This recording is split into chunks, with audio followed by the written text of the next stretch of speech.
আপনি কি জানেন মাত্র কয়েকটি বিনিয়োগ নীতিই ওয়ারেন বাফেটকে বিশ্বের সবচেয়ে সফল বিনিয়োগকারী বানিয়েছে? একজন সাধারণ মানুষ কিভাবে শেয়ার বাজার থেকে কোটি কোটি ডলার আয় করতে পারে, তার গোপন কৌশলটা কি?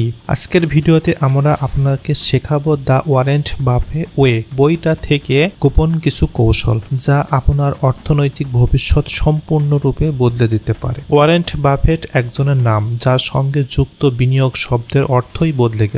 তার চিন্তার ধরন, বিনিয়োগের ধারা ও দীর্ঘমেয়াদী সফলতার রহস্য আজও বিশ্বজুড়ে আলোচিত। দ্য ওয়ারেন বাফেট ওয়ে বইটি রচিত হয় তার বিনিয়োগ দর্শন বিশ্লেষণ করে, যা আপনাকে শেখাবে কিভাবে বোঝাপড়া, ধৈর্য ও যুক্তিবাদের অর্থ বৃদ্ধি করা যায়। চলুন আজ আমরা একসাথে ওয়ারেন বাফেটের চিন্তা ও বিনিয়োগ পদ্ধতির দরজা খুলে দেখব, যা আপনাকে শেখাবে বাজারের সফলতার নতুন উচ্চতায় কিভাবে নিয়ে যেতে হয়। তো চলুন সম্পূর্ণ বইটি আমরা দেখার চেষ্টা করি।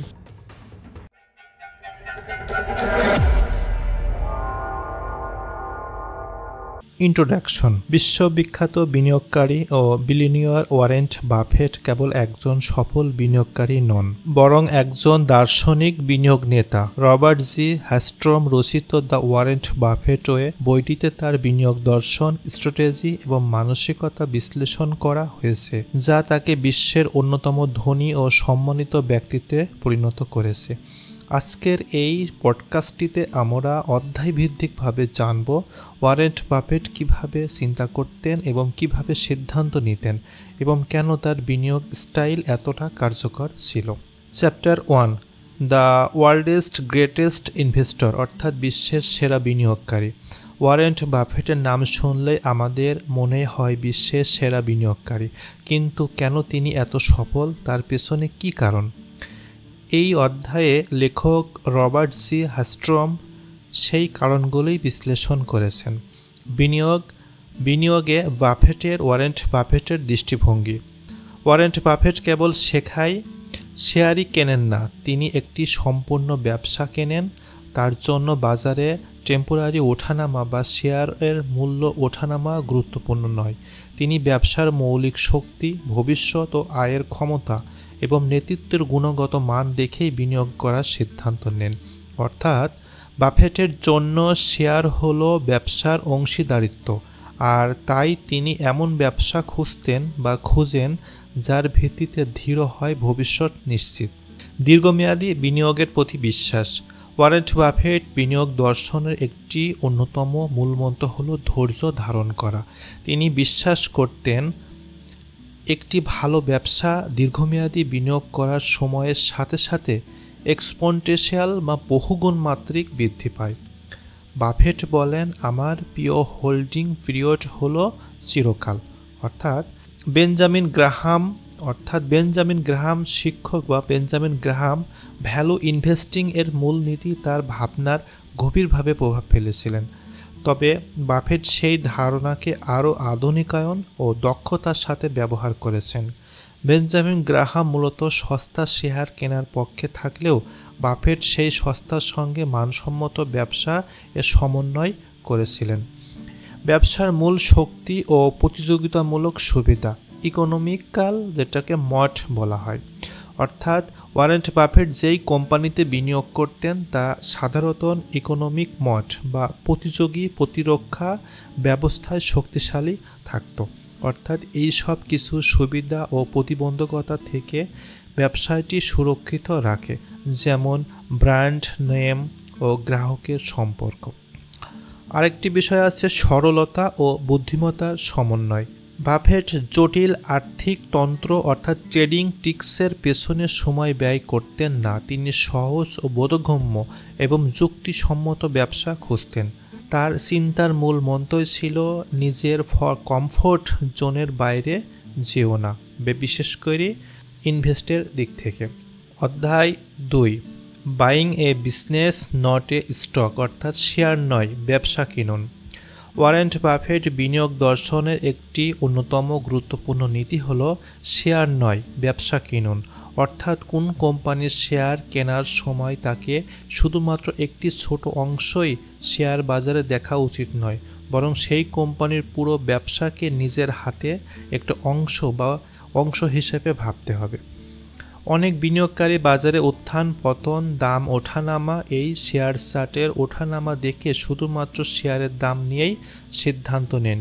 কিন্তু ওয়ারেন বাফেটের মতে এভাবে বিনিয়োগ করলে আপনি হয়তো সঠিক সিদ্ধান্ত নিতে পারবেন না, কারণ শেয়ারের দাম অনেক সময় বাজারের আবেগ, গুজব ও সমসাময়িক দিক থেকে প্রভাবিত হয়, যা ব্যবসার প্রকৃত মান বা তার ভবিষ্যৎ সম্ভাবনার সাথে মেলে না।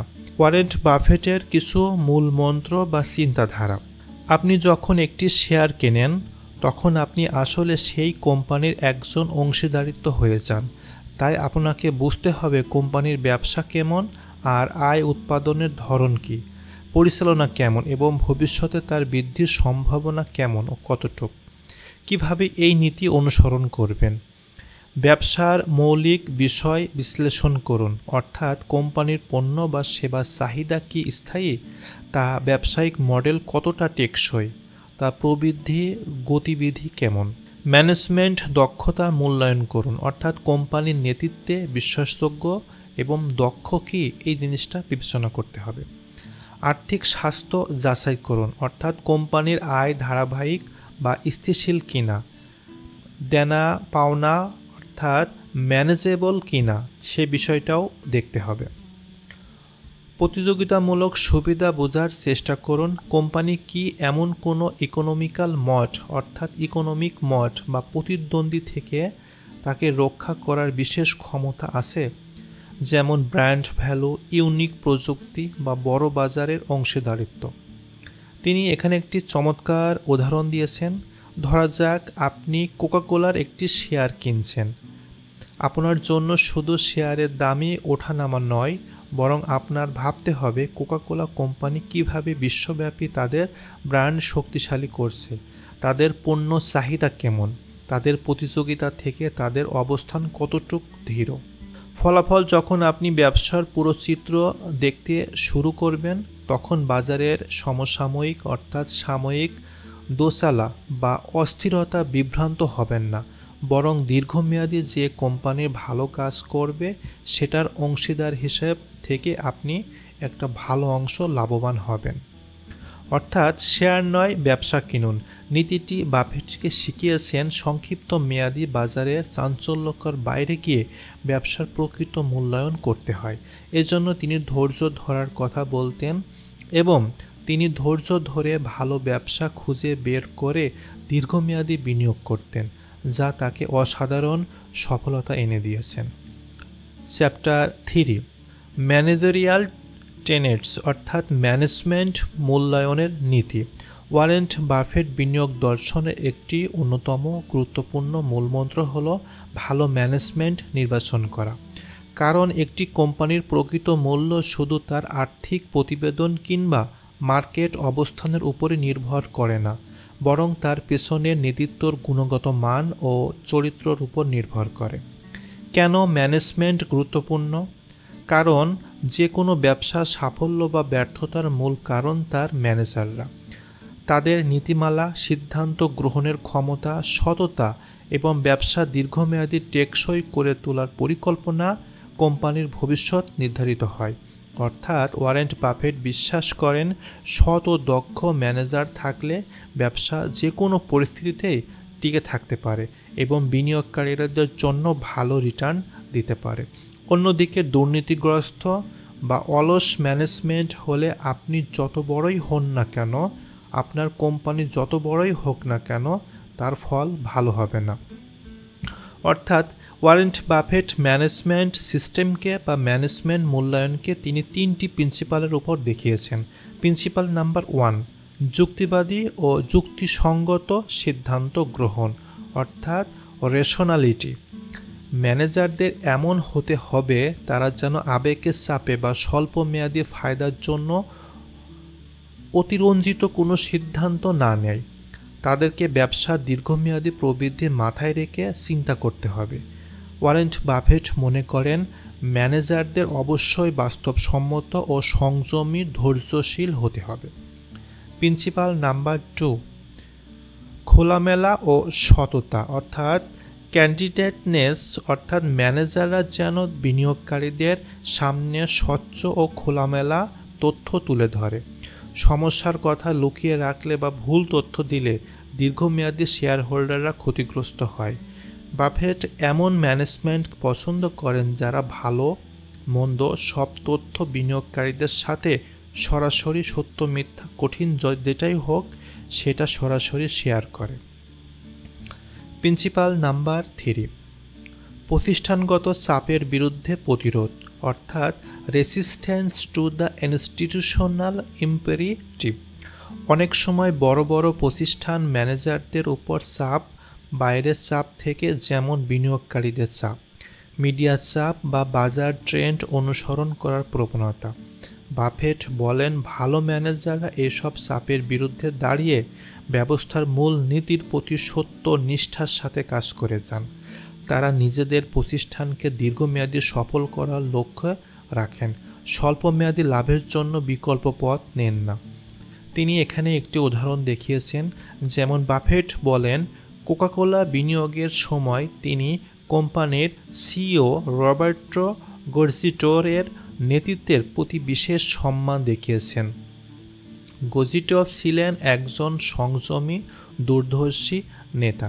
তিনি শুধুমাত্র ক্ষণস্থায়ী লাভের জন্যই কাজ করেননি, বরং ব্র্যান্ডের দীর্ঘমেয়াদী মান বজায় রাখতে কাজ করতেন।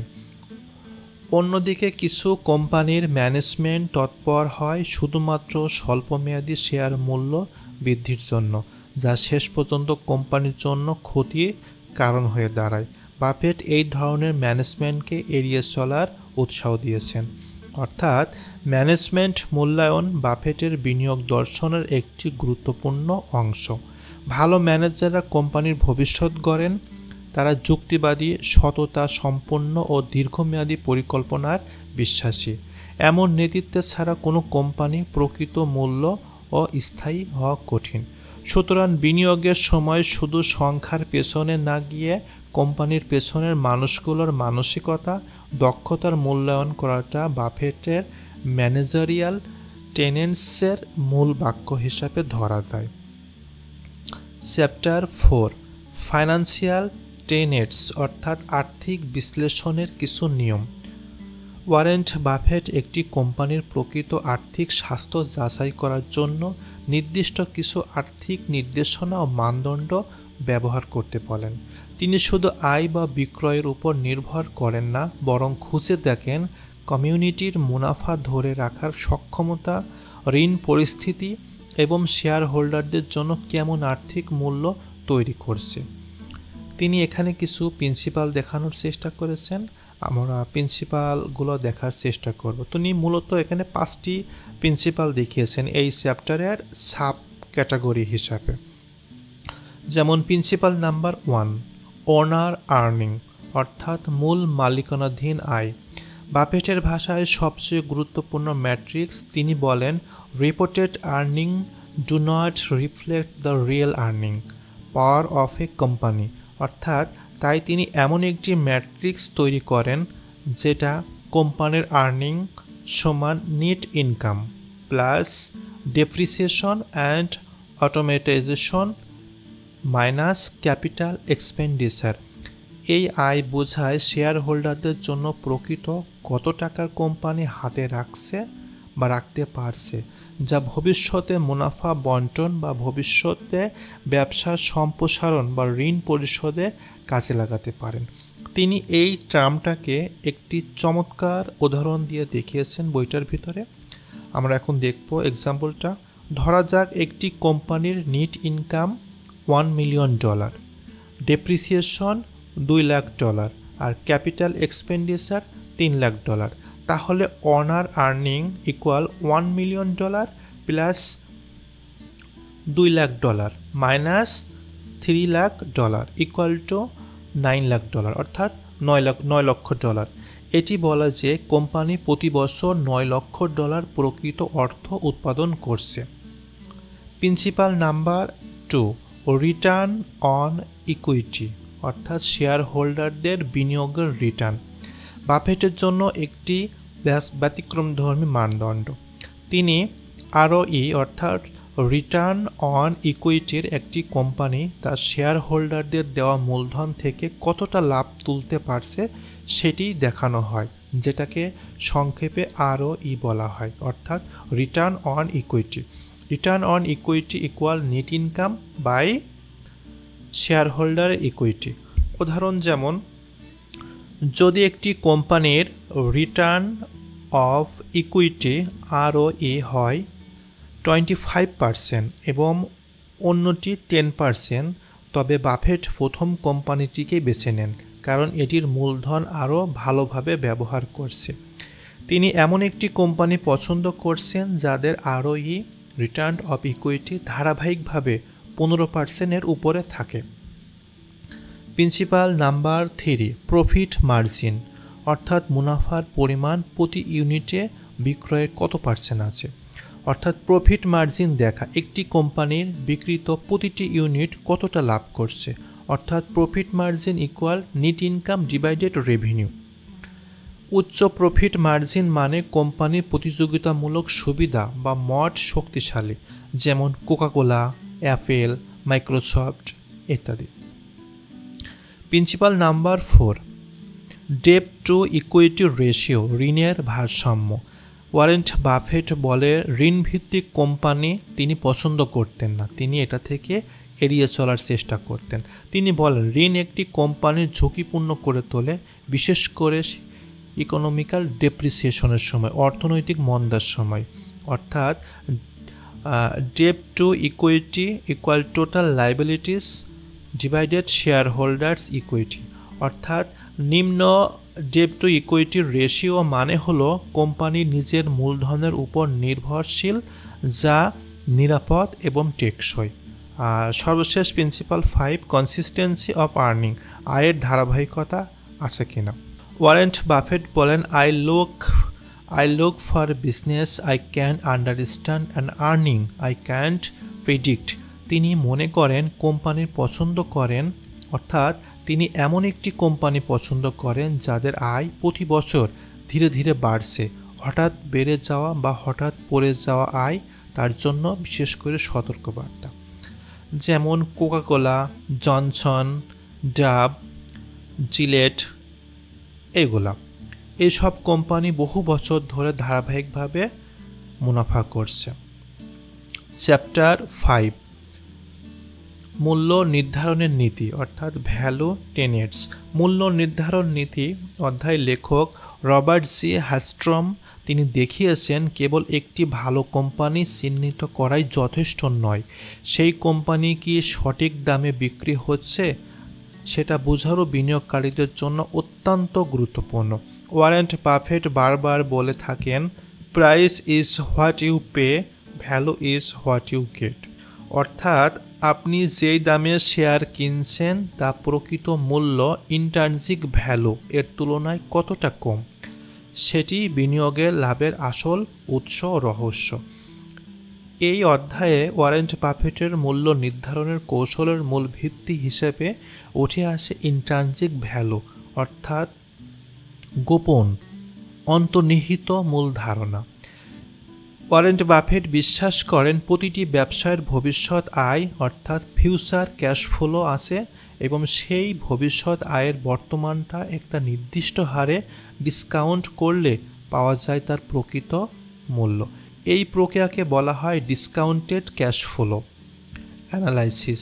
তিনি মূলত এই প্রশ্ন করেন যে একটি কোম্পানির ব্যবসা আগামী 10 থেকে 20 বছর পরে আমাকে কত টাকা দেবে এবং সেই সম্ভাব্য আয়ের ভিত্তিতে একটি যুক্তিসঙ্গত ক্রয় মূল্য নির্ধারণ করুন। এছাড়াও অধ্যায়টিতে বাফেটের প্রিয় কিছু মার্জিন অফ সেফটি বিস্তারিত বিষয় দেখানো হয়েছে। যেমন এর মানে হলো আপনি যদি 100 টাকার প্রকৃত বা মূল্য সম্পন্ন কোনো কোম্পানির 70 বা 60 টাকায় কিনতে পারেন, তাহলে ভবিষ্যতে কিছু ভুল হলেও আপনার লোকসানের আশঙ্কা অনেক কম থাকবে। এই নিরাপত্তা ওয়ারেন বাফেটের আত্মবিশ্বাসের সাথে বিনিয়োগ করার সাহস দেন।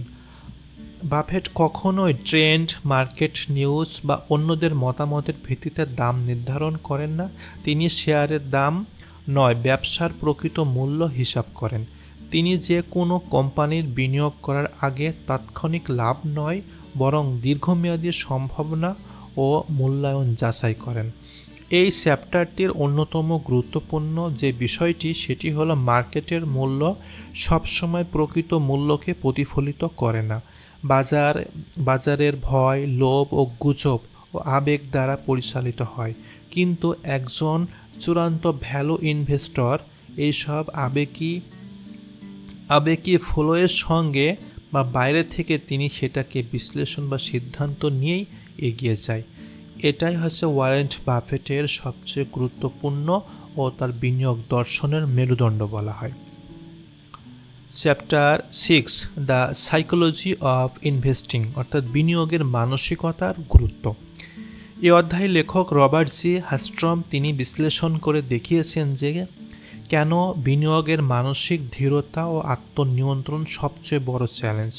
ওয়ারেন বাফেট নিজের বারবার বলেছেন, বিনিয়োগের সফলতা পাওয়ার জন্য গণিতের চেয়ে মেন্টালিটি বা মানসিকতা বেশি গুরুত্বপূর্ণ। মানুষ সাধারণত আবেগ বশবর্তী হয়ে ভুল সিদ্ধান্ত নেয়, বিশেষ করে বাজার উত্থান পতনের সময়। যখন বাজারে দাম বাড়ে তখন অনেকে লোভে পড়ে কিনে ফেলে, আর যখন বাজার পড়ে তখন ভয় পেয়ে বিক্রি করে। কিন্তু বাফেট বলেন, এই প্রবণতা বিনিয়োগকারীদের সবচেয়ে বড় দুর্বলতা ও নিজের শত্রু। বাফেটের মতে একজন বিনিয়োগকারীর উচিত বাজারের উল্টো পথে চলা, অর্থাৎ be fearful when others are greedy and greedy when others are fearful. মানে হলো, আপনি যখন সবাই বাজার উল্লাস করছে তখন সাবধান হওয়া উচিত, আর সবাই যখন ভয় পাচ্ছে তখন সবচেয়ে ভালোভাবে সুযোগ বা কেনার সুযোগ তৈরি করা উচিত। উদাহরণস্বরূপ 2008 সালে বিশ্বব্যাপী অর্থনৈতিক মন্দার সময় যখন বেশিরভাগ বিনিয়োগকারী বাজার থেকে সরে যাচ্ছিল, তখন বাফেট বিপুল পরিমাণ বিনিয়োগ করেছিল মার্কিন কোম্পানিগুলোর উপরে, কারণ তিনি জানতেন ভয় চলে যাবে কিন্তু ভালো কোম্পানির ভিত্তি থেকেই যাবে। এই চ্যাপ্টারটার ভিতরে তিনি যে বিষয়টি আলোচনা করেছেন সেটি হলো মিস্টার মার্কেট ধারণা নিয়ে, যেটি বেঞ্জামিন গ্রাহামের তৈরি একটি কল্পিত চরিত্র, যেটিকে বাফেট অত্যন্ত গুরুত্ব দেন। মিস্টার বাফেট অর্থাৎ মিস্টার মার্কেট প্রতিদিন আপনার দরজায় এসে শেয়ারের দাম বলবে, কখনো খুব বেশি, কখনো খুব কম। আপনার কাজ হলো তার প্রস্তাব প্রতিক্রিয়া না দেখিয়ে ঠান্ডা মাথায় বিচার করা, দামটি কি প্রকৃত মানের তুলনায় কম না বেশি। যদি কম হয় তবে কিনুন, যদি বেশি হয় তবে ওয়েট করুন। অর্থাৎ বিনিয়োগ মানসিকতা নিয়ন্ত্রণ মানে হচ্ছে নিজেকে নিয়ন্ত্রণ করার স্বাধীনতা দেওয়া, আবেগ নয়, তথ্য নির্ভর সিদ্ধান্ত নিতে হবে, গুজব নয়। এটি শুধুমাত্র বাজার বিশ্লেষণই নয়, নিজের মনকে বিশ্লেষণ করার ব্যাপারও গুরুত্বপূর্ণ। বাফেট বলেন, the most important quality for an investor is temperament, not intellectual. অর্থাৎ এই অধ্যায়ের যে বিষয়টা উনি দেখানোর চেষ্টা করেছেন সেটা হলো, আপনি যতই বিশ্লেষণে শিখুন না কেন, যদি আবেগ নিয়ন্ত্রণ না করেন, আপনি যদি নিজের আবেগকে কন্ট্রোল করতে না পারেন, তবে আপনি বারবার ভুল করবেন। আর ধৈর্য ধরতে পারলে, ভয় লোভ থেকে নিজেকে কন্ট্রোল করতে পারবেন, তাহলে দীর্ঘমেয়াদী সফলতা শুধুই নয়, বড় রকমের টেকসই সফলতা আপনি পাবেন। অর্থাৎ চ্যাপ্টার 7, কেস স্টাডিজ, তিনি বাস্তব জীবন বিনিয়োগের কিছু উদাহরণ দেখিয়েছেন এই অধ্যায়টিতে। ওয়ারেন বাফেট বইয়ের সবচেয়ে জীবন্ত গুরুত্বপূর্ণ কিছু অংশ দেখানো আছে। এখানে লেখক রবার্ট হ্যাস্ট্রম যে বিষয়টি বলেছেন সেটা হচ্ছে বাফেটের বাস্তব জীবনের কিছু বিখ্যাত বিনিয়োগের সিদ্ধান্তর বিশ্লেষণ, যেটাকে প্র্যাকটিক্যাল এক্সাম্পল বলা হয়। সেগুলো তাকে বিশ্বের অন্যতম ধনী ব্যক্তি ও শ্রেষ্ঠ পর্যায়ে নিয়ে যেতে উৎসাহিত করেছেন। বিনিয়োগকারীদের একজন হিসেবে প্রতিষ্ঠিত করেছেন তাকে শ্রেষ্ঠতম মর্যাদা দিয়ে। এই অধ্যায়ে আমাদের শেখায় কিভাবে ওয়ারেন বাফেট তার বিনিয়োগের নীতিগুলো বাস্তবে প্রয়োগ করেছেন এবং পরীক্ষার মাধ্যমে তিনি সফল হয়েছেন।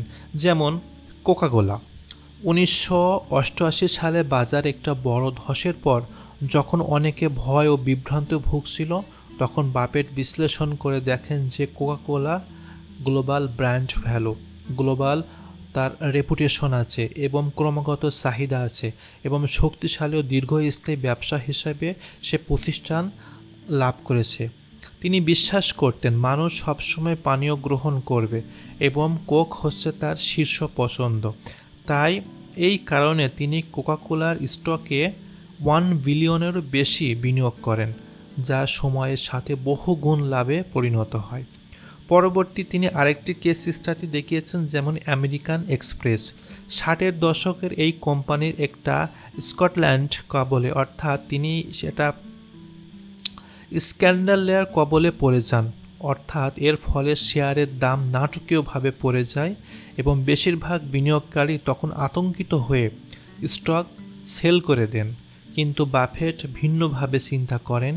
তিনি দেখলেন কোম্পানির ব্র্যান্ড শক্তিশালী, গ্রাহক বিশ্বাস অটুট ও মূল্য ব্যবসার মডেল অক্ষত রয়েছে। তিনি প্রায় 40% কম দাম থাকাকালীন সময় স্টক কিনে নেন এবং কয়েক বছরের মধ্যে সেটি তার বহুগুণ রিটার্ন পান। আরেকটি কেস স্টাডি যেমন আছে জিলেট। বাফেট এটিকে একটা এভারগ্রিন পণ্য মনে করতেন। তার মতে পুরুষেরা প্রতিদিনই দাড়ি শেভ করে, সেই জন্য রেজার প্রয়োজন, আর জিলেট বাজারের শীর্ষস্থানীয় কোম্পানি। এর জন্য প্রয়োজনীয় ও পুনরাবৃত্তি চাহিদা সম্পন্ন পণ্য তার বিনিয়োগের তালিকায় সবচেয়ে আগে রাখার চেষ্টা করেছেন তিনি। জিলেটের ব্র্যান্ড মট অর্থাৎ তথ্য প্রতিযোগিতামূলক দেওয়াল থেকে তিনি নিশ্চিত হন এটাই একটি পন্থা, যদি আমি এখানে ইনভেস্ট করি এখন সময় খারাপ, কিন্তু যখন সিচুয়েশন সব কন্ট্রোলে চলে আসবে তখন এখান থেকে আমার হিউজ পরিমাণ রিটার্ন আসবে। তিনি সেভাবেই বিনিয়োগ করেন। এই চ্যাপ্টারটিতে যে বিষয়টি লেখক দেখানোর চেষ্টা করেছেন সেটি হলো বাফেট শুধুমাত্র আর্থিক হিসাবে বা বাজারের ট্রেন্ড নয়, বরং কোম্পানির প্রোডাক্ট অর্থাৎ ব্র্যান্ড ম্যানেজমেন্ট, দীর্ঘমেয়াদী প্রবণতা বিশ্লেষণ ও বিনিয়োগ করেন। তিনি ভয় ও গুজবের বশীভূত না হয়ে তিনি নিজের বিচার, নিজের জ্ঞান, নিজের বুদ্ধি ও নিজের সিদ্ধান্ত দিয়েই ডিসিশন নেন। এই কেস স্টাডিগুলোর মাধ্যমে লেখক দেখিয়েছেন কিভাবে বাস্তব পৃথিবীর থিওরিকে ইমপ্লিমেন্ট হিসাবে কাজে লাগাতে হয়, কোন সময়ে শেয়ার বা স্টকগুলো ক্রয় করতে হয়, কোন সময় সেটা ক্রয় না করে নিজেকে নিউট্রাল রাখতে হয়। এই বিষয়টা তিনি দেখানোর চেষ্টা করেছেন। কোনো একটি ব্র্যান্ড ভ্যালু কোম্পানি অর্থনৈতিক কোনো কারণে যদি তার শেয়ার পড়ে যায়, তবে সেই কোম্পানির স্টক বা শেয়ার কেনা গুরুত্বপূর্ণ, কারণ ওই অর্থনৈতিক ডিপ্রেশন, রিসেশন কিছু সময় পরে সেটা আবার স্বাভাবিক হয়ে যাবে, তখন শেয়ারের মূল্য বহুগুণ বেড়ে যাবে। তিনি এই বিষয়টি এই চ্যাপ্টারটার ভিতরে দেখানোর চেষ্টা করেছেন। আর সর্বশেষ যে চ্যাপ্টারটা তিনি দেখানোর চেষ্টা করেছেন, চ্যাপ্টার 8, ইনভেস্টিং গাইডলাইন। অর্থাৎ বাফেট বিনিয়োগের কিছু নির্দেশনা ও চূড়ান্ত পরামর্শ দিয়েছেন, যা এই অধ্যায়ে খুবই গুরুত্বপূর্ণভাবে কিছু পয়েন্ট আকারে তিনি দেখানোর চেষ্টা করেছেন। 5টা পয়েন্ট, আমরা সেগুলো এখন দেখার চেষ্টা করব। স্টেপ নাম্বার 1, শুধুমাত্র নিজের বোধগম্য বা নিজের ব্যবসার বিনিয়োগ করুন। অর্থাৎ যেই ব্যবসাটা আপনি ভালো বোঝেন, যেটাকে আপনি ভালোভাবে অ্যানালাইসিস করতে পারেন, যেই ক্যাটাগরিতে আপনার দক্ষতা রয়েছে, সেটা সম্পর্কে আপনার নিজের কন্ট্রোল আছে, সেটার উপরেই ইনভেস্ট করুন। অর্থাৎ invest in what you understand. Buffett যেসব ব্যবসা বলেছেন বোঝেন, সেখানে তিনি বিনিয়োগ করতেন। স্টেপ 2, একটি শক্তিশালী ও ধারাবাহিক কোম্পানি খুঁজুন, যে কোম্পানি দীর্ঘ সময় ধরে লাভজনক ও প্রবৃদ্ধি অর্জন করে ও প্রবৃদ্ধি হওয়ার সম্ভাবনা বেশি থাকে। স্টেপ 3, ম্যানেজমেন্টের স্বচ্ছতা, সততা ও দক্ষতা যাচাই করুন।